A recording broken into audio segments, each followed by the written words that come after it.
Good morning, friends. Can you believe it? We are on day 23 of our journey through this Advent devotional series taken from Almost Christmas, a Wesleyan Advent experience. I want to share today the devotion that was written by Reverend Rachel Billups.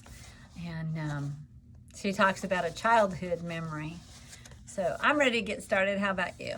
Let's dive right in. She said that she spent her childhood in a small country church, often listening to her grandmother sing hymns. Nothing but the blood at the top of her lungs, with tears in her eyes. You know that tune. What can wash away my sin? Nothing but the blood of Jesus. Oh, precious is the flower that makes me white as snow.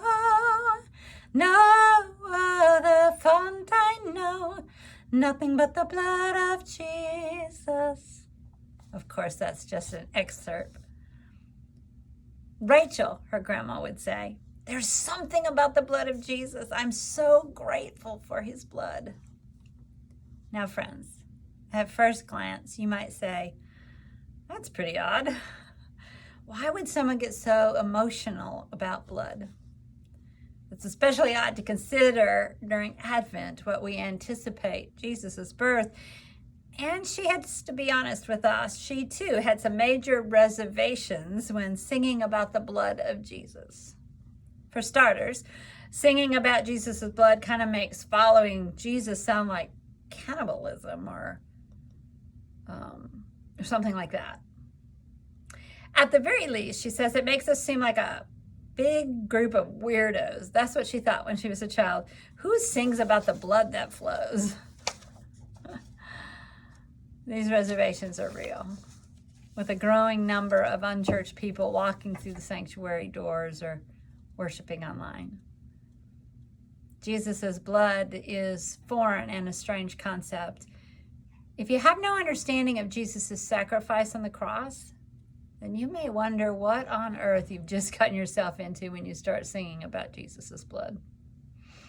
And yet, she says, she goes back to her grandma and her tears. My grandma's tears were real and her gratitude was real, she says. Her grandma knew something about the redeeming and restoring nature of Jesus' blood. She tells us that what her grandma was doing was reaffirming Paul's declaration in Colossians chapter 1, verse 20. He reconciled all things to himself through him, Jesus, whether things on earth or in heavens. He brought peace through the blood of his cross.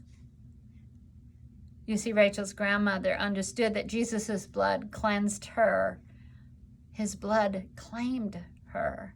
Jesus' blood reconciled her with God and all of creation. Rachel's grandma felt the weight of her own stuff. Dare I even say sin? Rachel says her grandma knew that Jesus suffered not only for the world, but for her. A fact that overwhelmed her every single time. What can wash away my sin? Nothing but the blood of Jesus. What can make me whole again? Nothing but the blood of Jesus. Rachel says she doesn't want to limit Jesus' life, death, and resurrection to the blood he spilled on the cross. The upcoming celebration of Christmas shows us that Jesus' whole life, including his birth, his teachings, his healings, it's all important. But even during Advent, she continues to embrace the power of the suffering Christ who lived our life, died our death, and continues to reign with God now and forever.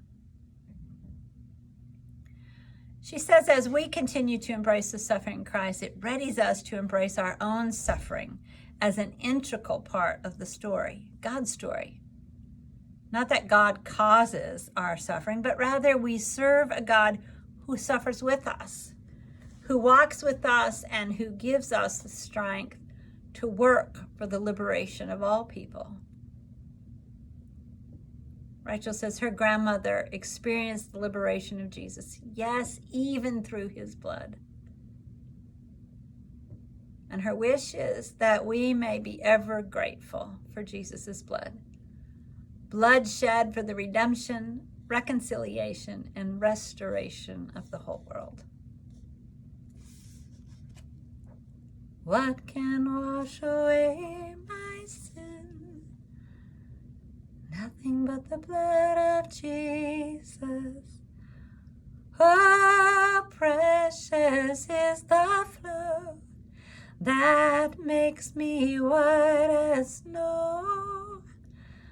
No other font I know, nothing but the blood of Jesus.